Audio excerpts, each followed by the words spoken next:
this really involves just sitting down with Jacque and asking him some questions that came through the internet. So it deals with various things, and I think I'll just play it. It's kind of just a chat. So it's 37 minutes, and I'll just go ahead with it.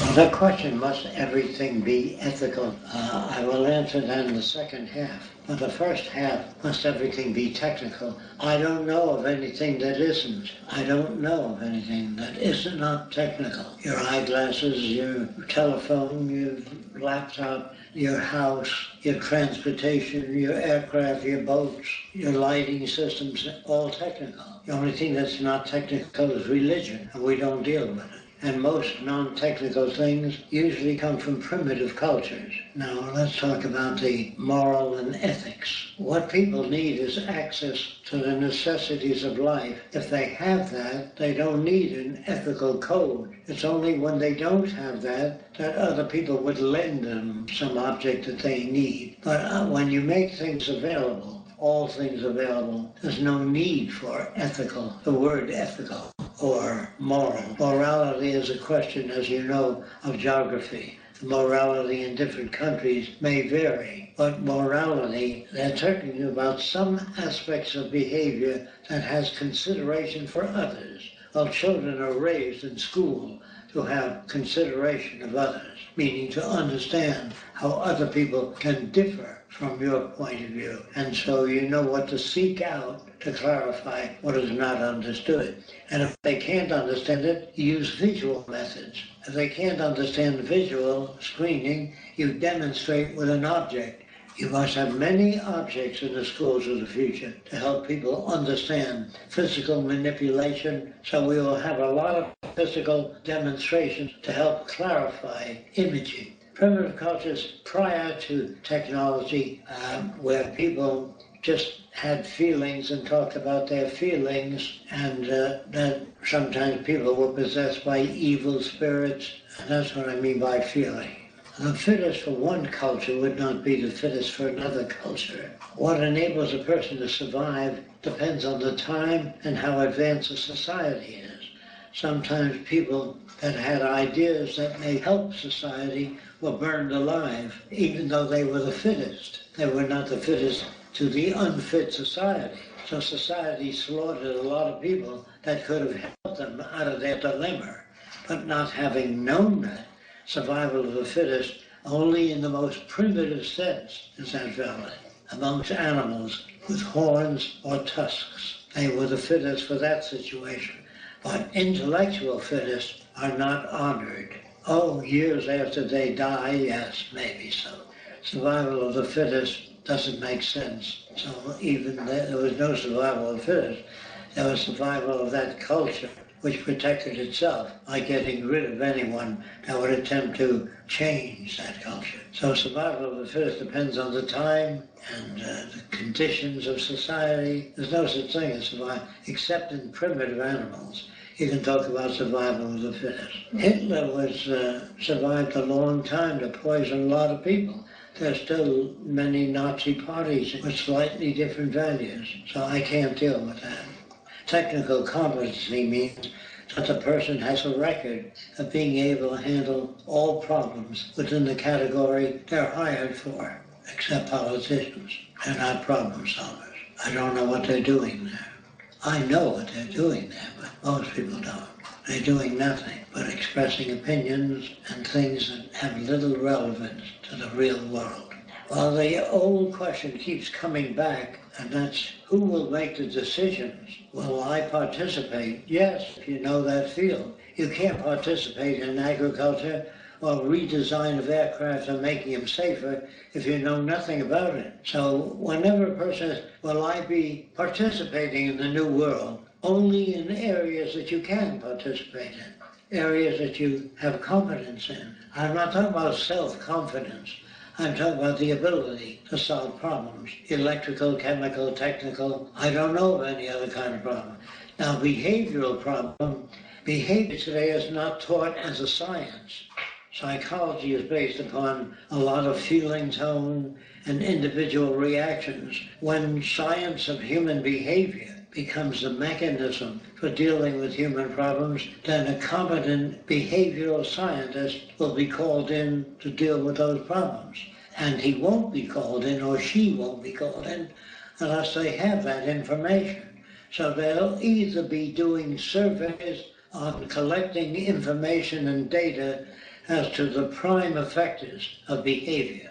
And if they identify the prime effectors and they put it to use and it doesn't work, it means they haven't identified the prime effectors. Is that clear? So you don't need to say, well, this school is better than that school. It has to have predictability. It has to work. And it has to work, and it must take into consideration the damage done to the person prior and their background. So the approach would be somewhat different that has aberrant behavior from a different background. An Arab from the old world that has behavioral problems are different.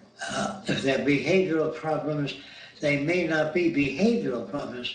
They may be a set of values that do not correspond to the physical world.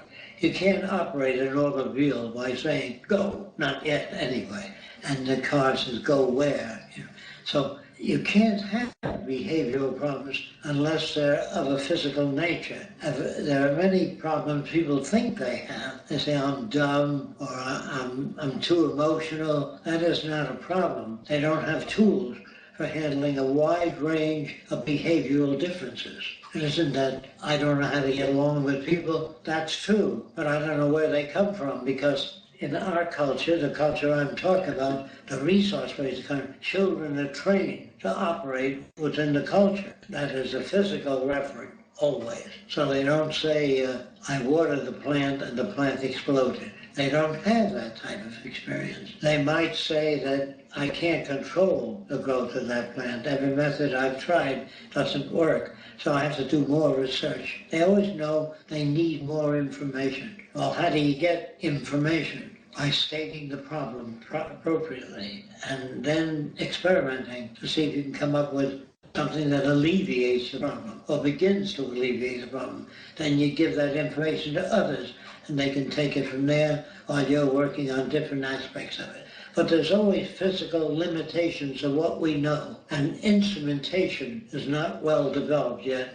An instrument that tells you how a palm tree is doing at a distance doesn't exist, and they will exist in the future. So people will be designing instruments, when I use the word competent, designing instruments that work at a distance through lasers or radio waves, whatever it is. Just like a spectroscope can tell you there's no oxygen on the moon, or there's oxygen embedded in rocks, not released. It'll tell you. So many new instruments will be developed depending on the subject matter, but nothing will be developed if you have metaphysical theories of things, because I've never known of a metaphysician that came up with anything unless they set metaphysics aside and studied chemistry and came up with it. So you can say that metaphysician came up with a referent, but through chemistry, not through metaphysics. The reference that they come up with has to be based upon some physical event. All I can say is I know of nothing that is not affected by a physical event. I don't know of anything. If you do bring it up, attitudes are learned. Resentment is learned. Resentment are patterns of behavior where you show displeasure at a verbal statement. In a sane society, instead of showing displeasure, you question it and say, how did you arrive at that? Well, just experience. What in your experience enabled you to arrive at that? You seek out, even though the person with the experience cannot verbalize, you might be able to track it. Say, my grandfather or my brother-in-law told me this, or something. You can seek out the physical reference, even though another person may not be able to. Either you have it or you don't. Means I don't know how to give people information so they have it. You can say that. I don't know what it is that enables some people to grasp an idea and others not to. It must mean that they've had some experience along what you're talking about if they grasp it. If they can't grasp it, they're not familiar with the language, or they haven't had the experience, or they don't even know what's essential. There are many people that observe a lot of things, but they don't know what to store up here. They don't know what is referential, what is not worth storing. But if my grandfather saw spirits outside the window waving to him, I can't check that. And I can only check it with optical devices to make sure that it's not my attitude that blocks the vision. And I can only ask my grandfather, when the spirit arrived, was he wearing an arrow shirt or suspenders or overalls? And did the overalls have buttons on them? Well, the spirit, how was he dressed? And if it doesn't correspond to anything real, I have to set it aside as though it were an awakened delusion that he has, or he has visual disturbances. And there are some people that can acquire the dream state even though they're awake. They don't know the difference between what they imagine and what occurs. You know what a chance configuration is? If clouds or sand happen to look like an inkwell, the shape, you'd say, I saw an inkwell in the sand, or I saw my brother-in-law in the clouds.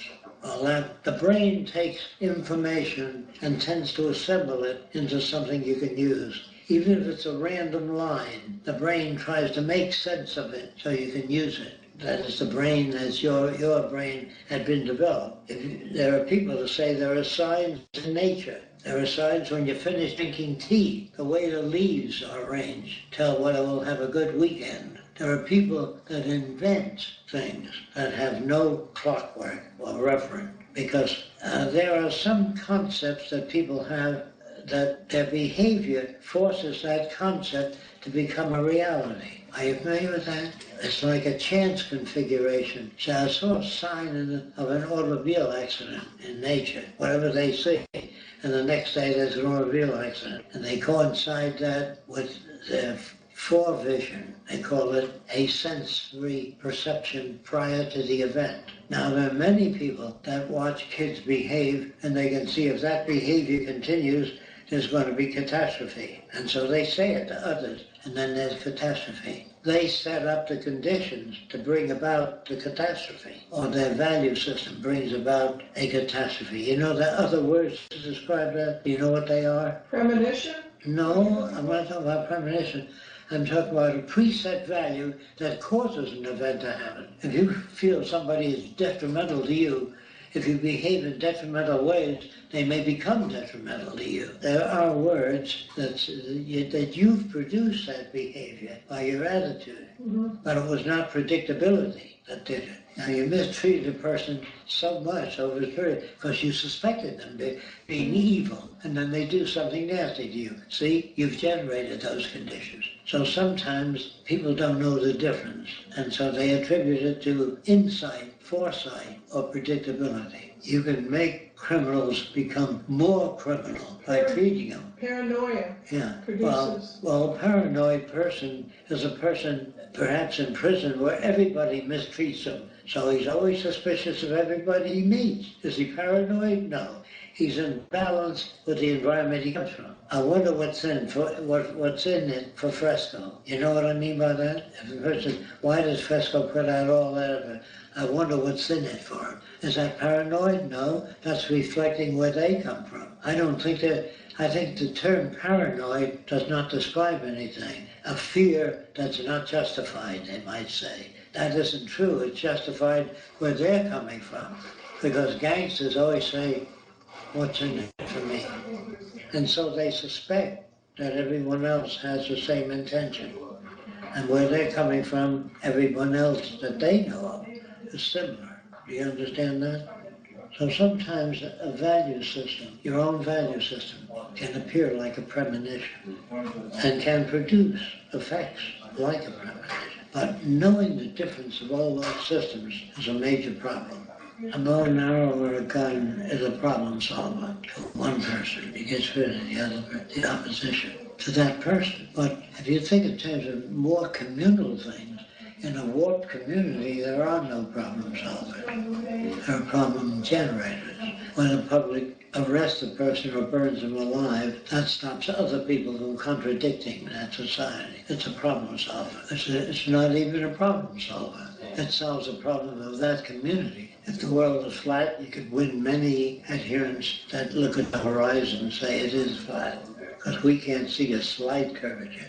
I think it takes 15 miles above the Earth to see a slight curvature. But from the naked eye, it doesn't. That's why we can't observe things as they are. Look, the Earth is round, but you have to be pretty far away to see that. And from a very great distance, it's the point of light. So when you say, I photograph the Earth, well, I can photograph a point of light too and tell you it's the Earth. So if you photograph the Earth at different distances, you can say, here's how it appears at 2,000 miles, 20,000 miles, 50,000 miles, 1,000,000 miles. So what is it really like? Or what shot do you want? Up close, 1,000 feet? What do you want? But I can't show you what the Earth is really like unless I have internal photographs of the Earth too. A heat mass of molten metal all the way up to soil and rocks and mountains.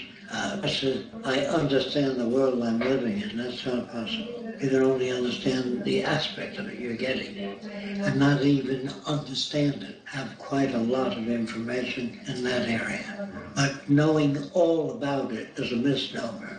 No one knows all about anything.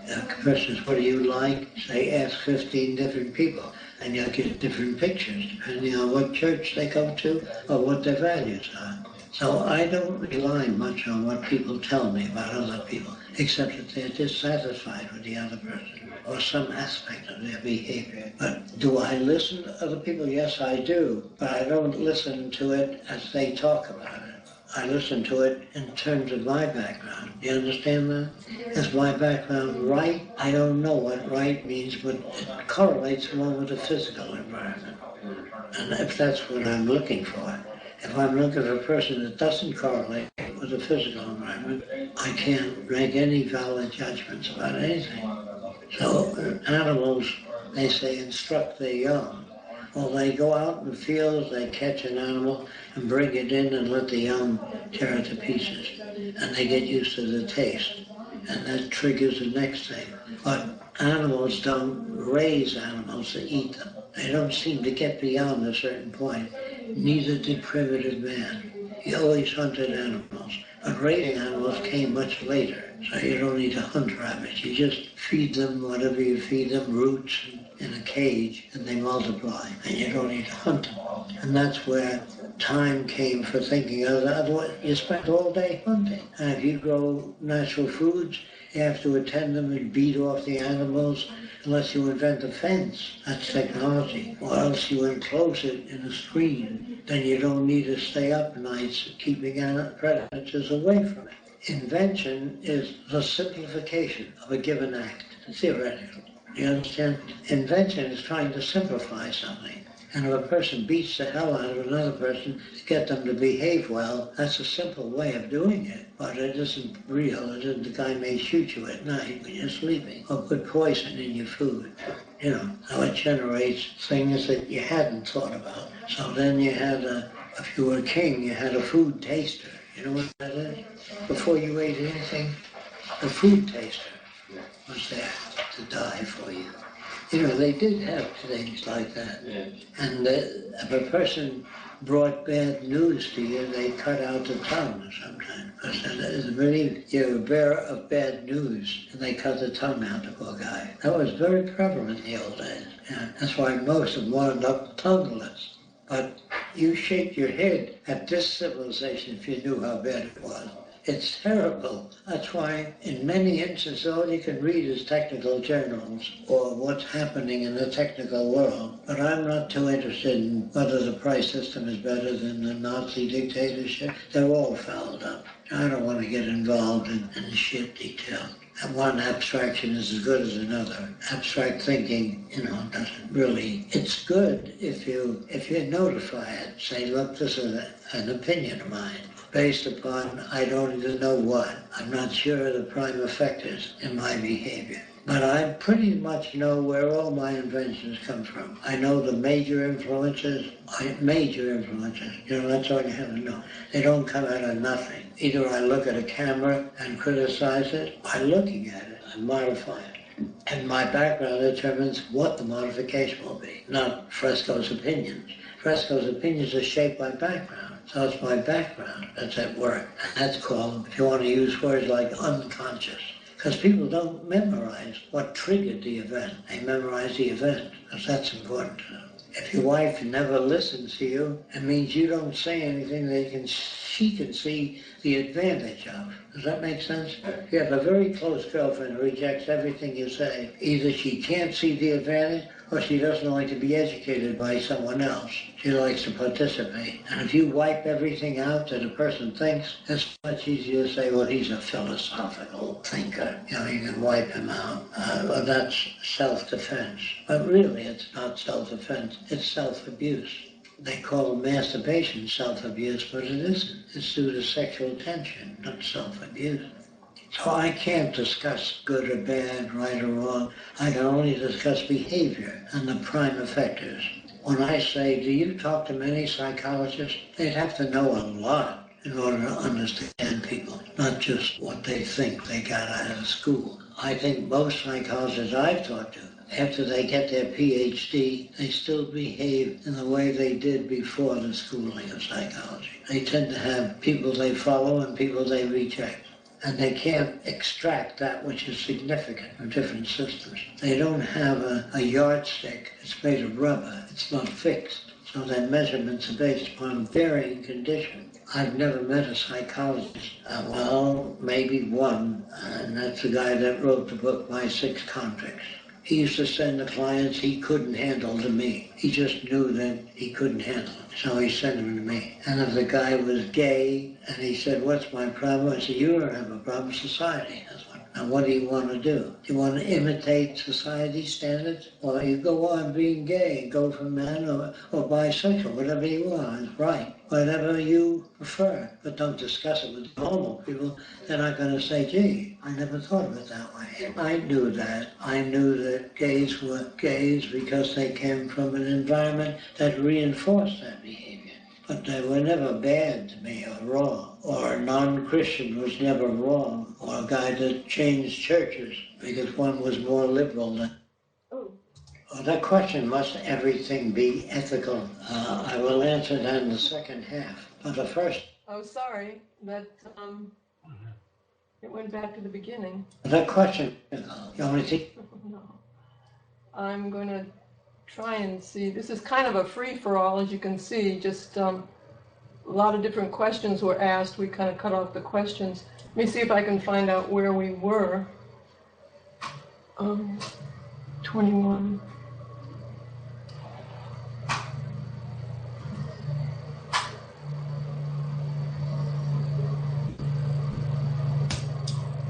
Let me see. Sorry about that. Concern, but if you bomb cities and then you get a contract to rebuild them, it's not a bad thing for you. And if people are against you, it's easy for you to gas them, get rid of them, put them in jail. Now, an aberrated person is a person that does not conform to a given society. But when I use the term aberrated, they don't conform to the physical entities. That's a very different definition. Aberrant means their behavior is obstructive or non-beneficial to society or crude. They have such loose meanings that it's hard to pin it down. So if you use the word sane, a person that's, say, pretty sane could not live in this society, could not make adjustments to it. No adjustment they can make, except that I better behave or simulate certain values. Now, when you talk about, what's the best way to be, what time, 100 years from now, 10 years from now, where is your society now, and what do you want of your society? These are all the questions you have to answer. What role do you want to play at these changing times?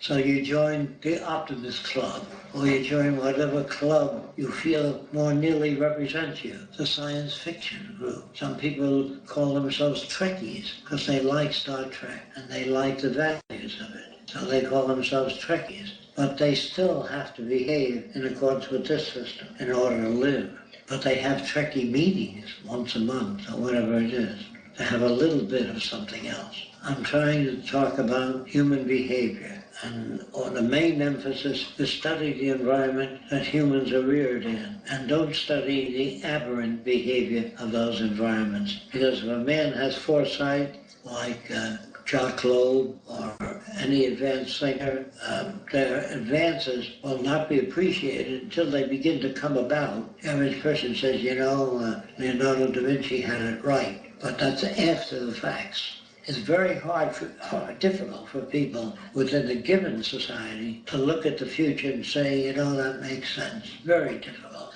Unless they read science fiction and have a more flexible attitude, you can mold them around. The usefulness of science fiction is it stretches your flexibility. A conventional farmer, if he doesn't think in terms of growing food and watering plants, he can't survive. So his behavior is practical to that situation. People say to me, are your ideas practical? Well, if they're not installed, they're nothing. And they're not about to be installed because they dethrone a lot of people. So it's not practical at this time. It becomes practical as the problems increase and they're demonstrated. People don't know what the word proof means. They don't know what the word research means. They don't even know what a scientific attitude is. It's what have we here? I don't know. How are you going to find out? I'll try to equate that with my background and with whatever else I can to see if I can understand that. And if you don't have the tools, you can write a book called There's Certain Things Meant Not to Be Understood. You ever hear that? There's certain things people ought not to know. There are schools of thought like that. And the more intelligent people become, they believe, the worse the wars. That's not true. The more misunderstanding they have of culture, but not the smarter they become, the worse the wars. What do they mean by smart? Accommodate to the system? If you don't get people to find their terms before you talk to them, you can't talk to them. You have to give them your language, your methods of evaluation, and if they agree with those methods, then you can have more conversation. But if they don't agree, you have your opinion, I have mine. That means the end of communication in that area. So the assumption that you can talk to anybody is really a misnomer. You can. Some people are better equipped you can talk to. They have propensities, meaning from the movies they see or the books they read or the people they know set the propensity.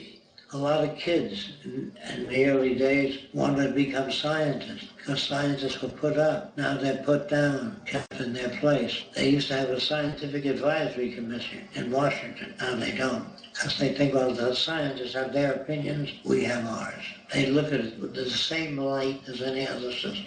A lawyer thinks a scientist is a scientist and I'm a lawyer. We have different professions. But they really don't know what science means. They say to me, must everything be scientific? Like I said many times, I don't know anything that isn't. That works. It's much easier to clarify people. Like if gays mistreat you, you could say all gays are a pain in the ass. If a guy is bisexual, you can say all bisexuals are a pain in the ass. You can lump it on everybody. Or you can say all Catholics seem to follow the Catholic doctrine, or most Catholics. But I wouldn't say that all Catholics are alike, but they tend to be believers, true believers. They tend to be. Maybe the Baha'i world faith says, I don't know what the truth is, but there are many truths in many systems. They're more liberal. Do you know the Baha'i world faith? It's like a church that has all kinds of people, blacks, Japanese, and they believe that basically there's some intelligence out there, but they don't know what it is, and that there's good and bad in all people. Sort of more liberal. I would say they're better. The Unitarians tend to be that way. So when I was invited to speak at the Unitarian Church, the head minister said, what are you, a know-it-all? That has nothing to do with anything. What he should have said is, where do you get your aspects of behavior? And what do you base it on? You know what I mean? But what do you know it all as an attack? By being a minister. Another Unitarian minister, I was invited to speak at the Unitarian Church on the new society of the future. He says, I want you to tell the audience that you're not a graduate of MIT or any accredited university. I said, do you do that before you speak to the Catholic Church, that you're not a Catholic? and not a member of any church, Unitarian was considered radical, a nothing thing. He says, you're right. I had to point that out to him. So, you see, dangerous little groups that form without inviting contradiction. I always invite contradiction, meaning if there's things you don't understand or not sure of, question the hell out of me. And if you find that I don't have a reason for it, or an acceptable reason, you have to let me know. I don't claim perfection. I'm just like anybody else. I wouldn't say just like anybody else, but I do require people saying, here's where your system won't work, or here's what the negative effects would be of the round city. If we built that today, that's a perfect target for nuclear weapons, a round city. Just drop it out of the bottom in the middle. Other cities are hard to destroy. These are easy to destroy because they're integrated. So when nations at war with each other, I wouldn't suggest that they build that they learn. If the nations learn to live together in the world peacefully, then that would be appropriate. Today, it could be very dangerous. Do you understand that? Is that a good design, or what's the condition of the world? You know what I'm talking about? If somebody in Latin America wanted you to build that, would you build it around? I tell them about everything else, too. I tell them the negative effects, or I know of, and then once it's built or planned, I'd invite people from all over Latin America and explain why. And they say, yeah, but other cities have a lot of divergence. I don't want to build that. You have to deal with people where they're at. And if they don't want to build that, can you put a little French touch on it, like an Eiffel Tower in the middle, or make it look in Hawaiian architecture? If you do it in Japan, put the Japanese roofs on the building. No, I will not do that. That has put my old fucking values in there too. That is not social change. And people do conform to that. Architects try to make things look, if you do a palace or a university in India, give it the Indian flavor. You know what I mean by that? I would talk about the city. What's the ideal city? What are the conditions? Is the world ready to join? Is 10 nations going to join? 4 nations? That will determine differences. But have a little bit of the Indian flavor, and then you have the French flavor, the Arab flavor, and you're not really being humane about the situation.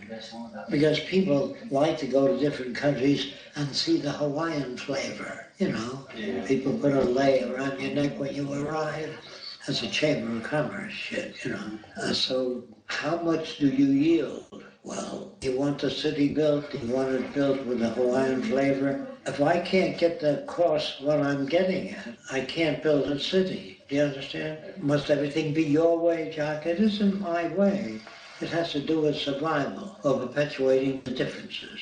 And to the extent that you perpetuate the differences, you're not going to have a departure in a way of thinking.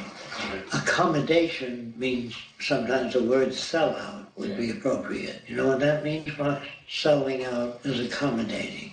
Will there be weddings in the future if 2 people want to live together? No, you live together, see if it works. And if it works and you need a wedding to make you feel comfortable, you have a wedding. But whatever you're ready for is what you can deal with. You can't deal with what you're not ready for. So are we going to force our values on people? We can't, but we could with the kids in school. We can make a new generation of different types of thinking or reaction to the environment. Thinking could be a more appropriate way to react to a given situation. I think then thinking doesn't describe anything. A thinking person has more appropriate ways of reacting to different situations. Does that make sense to you? Yeah. As against conventional definition? What does thinking mean? To think for oneself. Well, what the hell does that mean? Do you have a dictionary here? What does thinking mean? I'm sure it can't come up with the right answer. What's a thoughtful person? One that goes to their mother's funeral. So if you don't even concern yourself with it, other people don't say, what are your values regarding your mother? They don't say that. And they're shocked. Rather, your values are not conventional. So I would never talk the way I feel, but I would train people in the way I arrive at conditions. And I would never give them my conclusions unless I try to fill in What makes one decide one system over another? How well the system works is only part of the answer, because fascism works for fascists. So you can't say, depends on how well the system works. The answers are long, all the answers. There's no pat little thing, unfortunately. First, you didn't answer my question because I can't answer questions. I can fill them in. Okay, that's it. Okay, are there any questions? What source of material do you read to keep up to date with new ideas? Any particular suggestions, books or websites? Yeah, medical, scientific journals, Scientific American. That doesn't give you all things, but you pick up, NASA. if you're interested in furniture, you get the latest magazines on furniture, or you try to keep up with government decisions all over the world and what their decisions are based upon. But I would say Scientific American or any scientific magazine or publication is probably better than newspapers. Have you ever turned around an economist? Yes, I don't always ask people what their field is, but I have turned economists around, yes. It's often said that the Venus Project would a resource-based economy would eliminate most crimes, and the rest is mental illness. Granted, many mental illnesses are given to people by their environment, but how would you deal with criminals that are neurologically criminals? Well, if they're neurologically criminals, if something is, say, misshapen in the brain or there's damage in the brain, they would be hospitalized, and we'd use the best methods at the time to bring them around. Have you ever thought of writing a book for the mainstream to make ends meet? We have a couple of books, The Best That Money Can't Buy. Yeah, on our website you can check our books. We also have free ebooks on the website that Jacque has written. The only reason we sell our books is to support the project's work for doing research and accumulating knowledge. We have to live in buildings, we have to pay taxes, we have to buy food, we have to pay for publications. That's why we sell things, unfortunately. Yes, and we print our own books as well. Is anyone writing a biographical book about your life? There is somebody where, actually there's a couple of people who want to do a film with that, and there's one other person we're talking about regarding the book. He wants to do a book. I don't know what'll come about with that. I don't know if it'll come into fruition or not. Do you think that the reason that someone is gay is mostly environmental factors rather than biological factors? Yes. What may bring about global collaboration to have a research city be built? A common threat. In other words, if a meteor were coming toward the Earth, say it was 10 years away, all nations would stop their armament programs. They would all share ideas with one another on how to deflect that possible meteorite away from the Earth. A common threat is the only thing that would bring the nations together. He's asking about, in regards to building a research city, what would bring about the collaboration for that? We're always trying to reach out to different countries, to different groups, and talking about building the next research center. Of finding methods to enable people to live together in peace. How can we teach, or I guess it's resource-based economy, from ego level conscious? Ego? I'm not exactly sure what they're asking there. I think all you can do is the best you can. You provide information to people.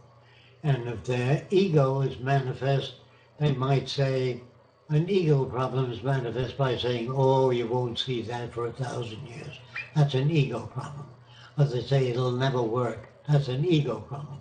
Unless they point out specifics that they feel won't work, or question certain things. That's okay. But saying it'll never work is an ego problem, or you'll never see that, that's an ego problem. Or I got better ideas than you have. That's an ego problem. Can you give us an example on how to turn around an economist?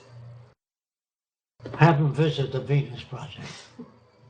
How would you suggest other people do it? By giving them books to read that you feel took you away from the notions that economists have of how to design a stable or sustainable society. Economists work within the realm of the system that they live under. They don't work outside of that, and therefore they believe that their views are valid. I think that President Reagan studied economics, but he studied price system economics, economics of our culture, which is, of course, slanted. I was just watching a program, a lecture from an economist, Richard Wolff, who's been on Free Speech TV several times, and he was really talking about how for the first time he can bring up the word capitalism and that it doesn't work. And he was dissecting it pretty well, but his conclusion was to eventually enable all the people that work at an industry to partake in that industry and have decision-making processes in the industry. But he didn't talk about automation taking away people's jobs or the detrimental effect of competition. He didn't talk about money. So, but I think You feel it was inadequate. I did, but I think you might be able to reach him more so a little bit more open, that type of economist. Is one reason for writing laws, and I guess it says that don't work, is because the man can't think or reason. Outside of his culture. It's very difficult for people to give ideas that are very different than the way the culture works. They tend to reject ideas that do not support the free enterprise system or capitalism. For example, I don't think anyone out there has ever seen the reason why these so-called disruptors of society flew buildings into the trade center. We never heard that portion of the story. I think that in the future, instead of hating people, we'll try to find out why they do certain things and see if we can eradicate those conditions. Jacque, in the past you've talked about how soap operas would the same during the transition. I guess you've talked about soap operas being used during the transition as it is today. I mean, different than it is today, but with some differences. This sentence is a bit misjointed. I was trying to make it have sense. You've talked about soap operas in the future being used in the transition, but in a different way. Could you give us some other examples and elaborate on the issue of creating awareness through entertainment? Yes, say if you had a soap opera, one of the children in a family said, "Daddy, I'm going to become a social planner." He says, "What's that?" And then it shows what social planning is. The children say, "I'm going to study behavioral science," and Daddy would say, "Exactly how does that differ from psychology?" And then we show explanations of that. So we will use soap operas to help people understand viewpoints that differ from that which is dominant in the given society. Could an invitation be made asking humanity to come together to build a global research center where all people are welcome, which would also serve as a reality show for the rest of humanity at home who can also participate through the internet? First, read our book, The Best That Money Can't Buy. Then formulate your questions. This question is, could an invitation be made asking humanity to come together to help build a global research center? Sure. I don't know where we'd make that invitation. We've kind of been putting that out there for quite some time, and we've been trying to reach out to different governments or different organizations, but that hasn't come to fruition yet. So anybody interested in doing that could join us in trying to reach out to others, that would be very helpful. May I suggest something? Sure. Maybe the question is meant more in like a short 5-minute talk by you and Jacque, maybe saying, we are the Venus Project, we want to create a new world. Please join us. Here's the reference to the material that you have. Please read it through, and like a short announcement that all people can maybe spread on all their social media accounts and stuff, and maybe then it also gets through to some major media stations or something. For example, we did this email action with Russia Today, and I think a few days later, you, Roxanne, got an email from them. Yeah, maybe that works. Just like a short 5 or 6 or 10 minutes announcement, going quickly through, just telling the public, hey, please help us. Here's the way to join us. We want to change the world, really, and then with links and references to all the material that gives further understanding and deeper explanation of all the things. Yeah, that's a good idea. Maybe we could work on that. Yeah. Sure. There's a question about, have we ever reached out to Richard Stallman of the free software movement? No, we haven't. But we have the media group, or that people are making lists and trying to reach them through different letters or different form letters that we have. And if people have people that they'd like to try and reach or think that you should add it to the list, get in touch with our media list, and we need help with that as well. So there's lots of ideas and lots of people to reach, and other people could be working on that as well. That would be really helpful. To say one thing on that, obviously we've got nothing but ideas. We've got tons and tons and tons of them. I've got hundreds of emails sitting there with ideas. What we need is people that can actually go out and start putting those ideas into action. So it's really down to each or all of us to start building on these ideas and actually getting something done on that. Jacque and Roxanne can only do so much. It's really down to the rest of us. That's a great push there, Andrew. We do. We need people to, instead of giving us ideas, to come along and help us do those things that you want to do. Because we work all the time here, and it's not much more we can handle. But other people can do that as well.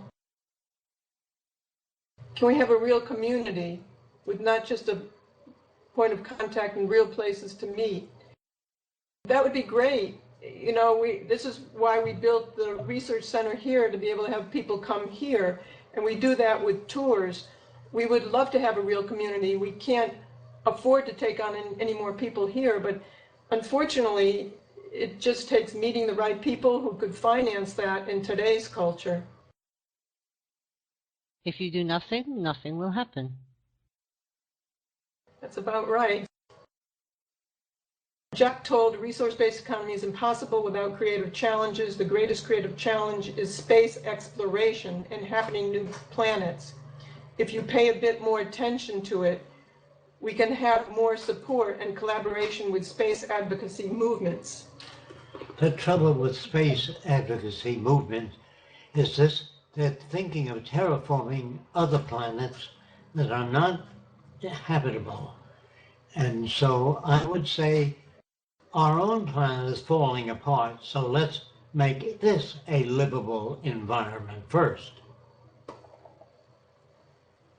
Yeah, and you can be assured if we do go into space, which is happening now, we're going to, as we orbit space and with different things, we're going to be having our weaponry and our detrimental attitudes out in space as well. We have so much to do here that has to be done first. Yeah, for me, it's about the most efficient resource allocation and to explore other, the argument for exploring space and other planets is that it fast forwards technology, and we have things like plastic and microwaves and all this, no, not microwaves, but all kinds of technology due to space, but it's still not the most efficient usage of our current Earth resources. The most efficient usage would be to provide life for everybody here first. Yeah, we agree with that. People use that as a reason for going into space, that we get these spin-offs. But if you took all that money that we used to go into space that really accomplished not that much and used it in science and research here on Earth, you would see a lot more benefits. I would add to that, say that I'm against the space program until the nations of the Earth learn to live together in peace and join in restoring the environment and taking care of one another. Once we learn to live in peace, let us go out into space as a joint venture. But I'm against single nations going out there because they're going to build their own satellites and they'll have weapons out there, nuclear weapons, within a relatively short time, because we're not sane enough yet to enter space until we learn to live together in peace on Earth. Many times I've spoken to people about the Venus Project and a resource-based economy. They mostly tend to bring up very small details about the project's goals, like, for example, who will clean the toilets, who will run the sewer systems when it's not automated yet. How do you respond? In France today, there are many comfort stations that are self-cleaning. It's been in use for years. And so I think it doesn't take very much to design automated systems for cleaning the washrooms and maintaining them. It doesn't take that long. In times of war, how come we build 90,000 planes a year? In times of war, we make machine guns for every person. We make uniforms for all people very rapidly. We only do that in times of war, but in times of peace, there's no heavy indoctrination on fighting cancer, heart disease, cystic fibrosis, diabetes. We should put up funds for solving those problems too. Do you think we can make a transition based on human necessities, such as making food or making shelter? Only if the people are well informed as to what the aims of the Venus Project are and how they intend to maintain what you call sustainability. Or do you think we should have an alternative acquisition system for those who work harder? No. You're going to run into the same They work problems. on it because they believe in what they're doing. I think that all people that are doing research, say on cancer or heart disease, are just as sincere. And as long as we work on those problems and we give labs whatever they need to do that kind of work instead of trying to dig up nickels and dimes for research on cancer, I think that's working backwards. I think that we have the resources today to provide every lab with whatever they need. Can we use the United Nations to help promote the Venus Project ideas worldwide? Let just jump. I've been trying to do that for years. I've been trying to address the UN, but we have people working on that or say they're working on that, and I can't do anything about it until I'm invited to do that. Yeah, So, if people could work with us and send out letters and send out information to the UN and many other places, this would be very helpful. yes. I mean, we've already done that, but in a lot of ways didn't get any results. But the more people doing it and trying different people, this would be tremendous help. Any of the ideas you have like that, bring them to fruition and work on them. Like I keep saying, we need the help. Do it. Yeah. And join the others who are doing it. You don't have to do it alone. We're trying to work together on a list and make different form letters, as I mentioned, so you don't have to worry about writing something, or you can add to it to different people that you think might be interested. You could target those people. How could any centralized system decide how much to produce of the thousands of different kinds of chocolate candies? Each person might like one of these or more than another. Subtle differences in taste and texture. Well, today you have, when you don't have centralized government doesn't know what's going on in different states. So they're against having various variations in the methods of government.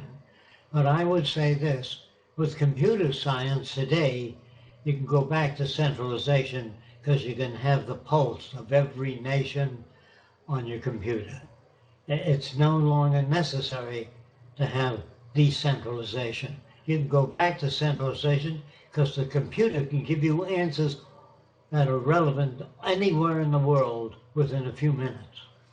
And what about different tastes for different people? Can you Well, I think you can gather that information from statistical data of what people are chewing on, what people like to do, and if they're detrimental to human health, we will point that out. I think that it's very necessary to point out the limitations and detrimental effects of tobacco and candy, and artificial coloring and flavoring and genetic engineering has to be very carefully worked out before it's launched at the public. Are there any plans to giving artists and filmmakers an elaborate toolkit to how to use art and media to promote social change? I would say join Venus Expressions team, because we give them access to the artwork and other things. There are certain stipulations that we have in regards of putting the name on it or every piece that we use, because then we run into trouble with other people using our work to promote other things. Yeah, if you're interested in film or art, please join our Venus Expressions team, and you can find the links to that on our website. That's a very good suggestion, Roxanne. What happened with corpse in the resource-based economy? I really can't answer that because that would depend on how well educated the public is then. For burials or? I would say it would depend on how well informed the public is. If you continue this way, if people went on doing what they're doing, 1,000 years now, the whole earth may become a graveyard. And they're finding embalming fluid in all the big cities in the drinking water. In the drinking water, because you keep embalming people and burying them, and that has to go down into the soil, and then we end up drinking it. Yes. So it's very detrimental, that practice. In phase 3 of the City of the Venus project, you say a theme park is planned to be constructed for entertaining purposes, entertaining education. The theme parks we see today are only used for profit by Disney. How will the Venus Project theme park differ from the current ones today? It will state and show that there are no final frontiers, that no one can design utopia. It's unattainable because all things change throughout history and throughout evolution. All life forms change. The palm trees of today are not like the palm trees of 40 million years ago. So we know that you cannot design the ideal laptop. You can design the best you know of up to now. But in the future, we know that all things will continue to change, and there are no final frontiers, no utopias, no best way to do anything. It's always in the state of change. Yes, and in the theme park, we want to show more so of what a resource-based economy would look like in the future. And we've always talked about if we did do a first city, when we do the first city, and we would like to have a research center and a theme park, so the things in the research center could be demonstrated in the theme park. Yes. And implemented in different countries, depending on how it's done, what stage we are with the monetary system. That would have to be worked out at the time. And the theme park would show probable changes in the future. So we have no fixed notion of an ideal society. We'd show the benefits of a resource-based economy, so people are introduced to it. My teacher agreed to do a lesson about the Venus Project. Do you have any tips? Or for me, can someone from the Venus Project help to structure this? Yes, use the book, The Best That Money Can't Buy. Read chapter by chapter and discuss each chapter. I guess it would depend on what year or what grade level that is. You could get in touch with me directly if you'd like. Meadows, MEADOWS, @thevenusproject.com, and I can try and help you with that. Would you try to unite all resource-based economy communities already going on? I don't know of any going on. And how would you go about it? I don't know any communities. I wouldn't go about it unless they consulted with us. So we know what methods they're using. In other words, if they fail to use the methods of the Venus Project, it probably won't work as well. So I would say that we've been working on it a long time, and we can suggest how each unit can operate and cooperate with one another. Yes, we have had groups come to us and ask for our designs and our blueprints to do what they call a resource-based economy, but some of them had so much of their own traditional, the traditional values and traditional methods that they were putting into it, where we've told them, we'd work with them if you come here and you learn about what the Venus Project is and try and implement that, and then we would help you with the designs and work with you. But that never came about. They always wanted to do their own thing. So we didn't want to give them our materials, and they were saying they were doing a Venus Project city or a resource-based economy when we felt it really wasn't. They didn't know enough about it. Yeah, something with the RBE ideologies. People seem to think that there's different ways of doing RBE, that, their way will be better than the Venus Project way, or the Zeitgeist Movement's way will be better than this way, or the New Zealand Project way. There really is no way as such. Basically what I'm saying is that with a resource-based economy, that it's about the logic of how we share the resources and how we distribute resources, how the system itself would function, how the cities would function. There's not really any personal interpretation that can go into that to make it your way of doing a resource-based economy. So when we hear that the New Zealand project are trying to do a resource-based economy the way they think it's going to be, or the Zeitgeist Movement, etc., etc. So far, we've not met anyone that actually wants to do a resource-based economy as it's been laid out by Jacque, and that's the real issue. Is that Jacque spent 75 years of his life coming to the conclusions of how he arrived at the ideas of a resource-based economy and how it would actually function. And so far, we've not met any groups that understand that. That's exactly right. A lot of the work's been done, and I know there's one group calling themselves a resource-based economy, then they're building something and they have an architectural example of what they're going to build. It has nothing to do with a resource-based economy. It's a hugely elaborate piece of architecture, and that could not promote a resource-based economy in any way. The architecture for a resource-based economy we call social architecture. It has a lot of different criteria than the building of today, and if we want to arrive at a society of abundance so everybody could have a high standard of living, you can't have a lot of ornament and ostentatious waste on your architecture. It just deprives other people of a higher standard of living. Yes. So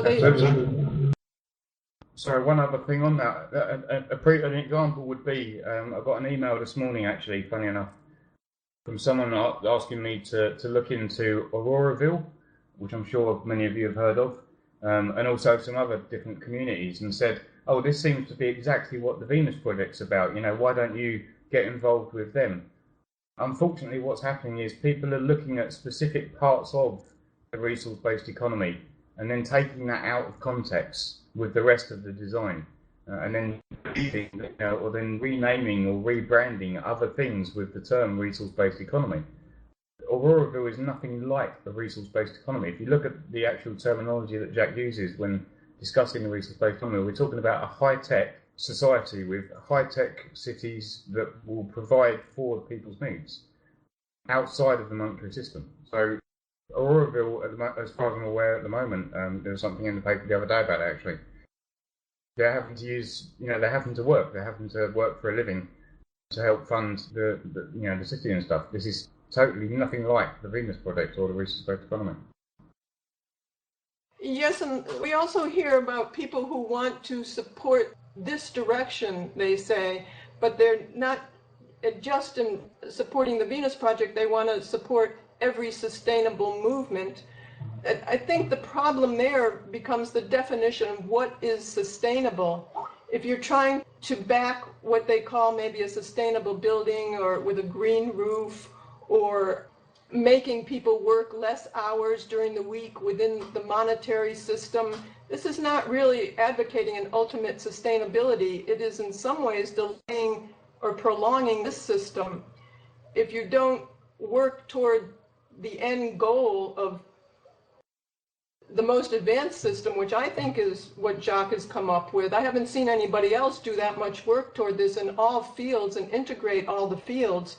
Then we're going to fall far short of our ability to live in what they call a sustainable world. We won't make it. It'll just delay the process. I agree with that. Okay, as the next question, do you know facts about the anarchist revolution in Spain in 1935 and so? Did this event help you to elaborate the Venus Project? No, not at all. The Venus Project is based upon a high energy civilization so that people can eventually express themselves and engage in studies that they are interested in. In other words, it's a very different system than any other system proposed in the past. Somebody's asking about Maya's film. Do you have any news on the film Future for Sale? I'm pretty sure the name of that now is not Future for Sale, but Future My Love. And she's just about, she's just about finished with it. They're going to open in Scotland, I believe, in about a month or so. I don't remember the exact date. I can get that. She did a lot of good interviews on the Venus Project, and I think she presented the Venus Project very well, but it's an artistic rendition and a personal interpretation. So there's a lot of other things in that film that don't correlate with this direction, would you say? Yes, I would say that her report on the Venus Project is fairly accurate. I can't say about the other aspects. I know very little about it. Yeah. You talk about name, you say that there are a lot of John Smiths, and you say in the future we will be named D4411B in the Army. I don't understand that. Can you explain this a little? And will be an army. No, he never talks about that in regards to an army. No. My name, Jacque Fresco, doesn't tell you anything about me.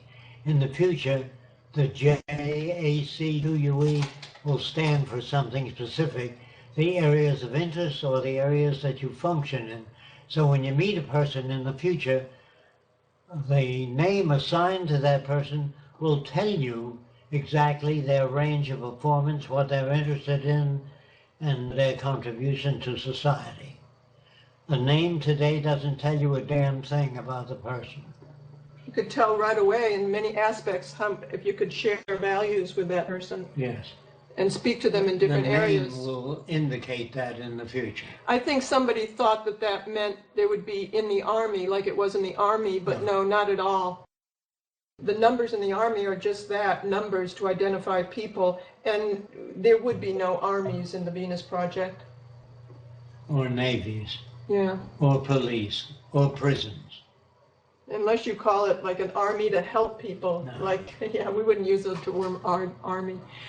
Okay, I guess that's about it for now. Again, we appreciate everybody showing up. Yes, it was a privilege talking to you again. Keep at it. Yeah, and hopefully we'll talk to you next week. Thanks again.